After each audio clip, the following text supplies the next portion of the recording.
Vi aspettiamo numerosi il 1° maggio dalle 8 alle 19 a Casale sul Sile alla 34esima manifestazione Fiori e Colori, dove ovviamente ci saranno più di 155 stand,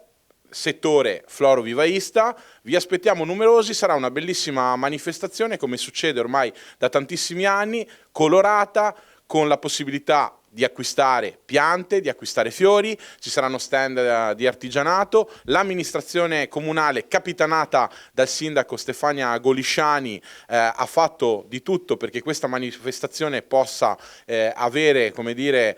tutti i sostegni e tutta l'organizzazione possibile, anche grazie ovviamente a tutte le associazioni e ai volontari, per cui non c'è niente di meglio che passare il 1° maggio in compagnia con la famiglia e soprattutto nel centro di Casale sul Sile.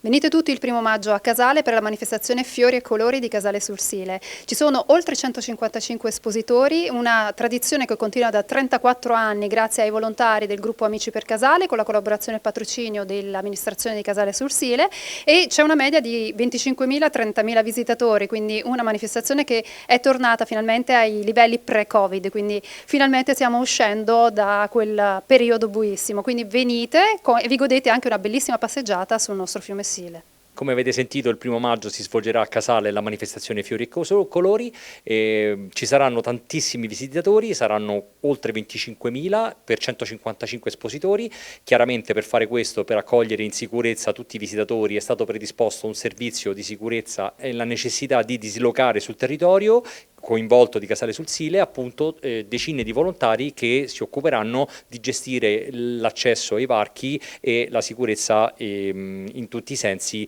della manifestazione. Per questo ringrazio appunto tutte le associazioni coinvolte, la Protezione Civile, l'Associazione Nazionale Carabinieri, la Croce Verde La Marca che si occuperà del servizio sanitario, i volontari civici, gli organizzatori Amici per Casale, la Polizia Locale e il Comando Provinciale dell'Arma dei Carabinieri di Treviso.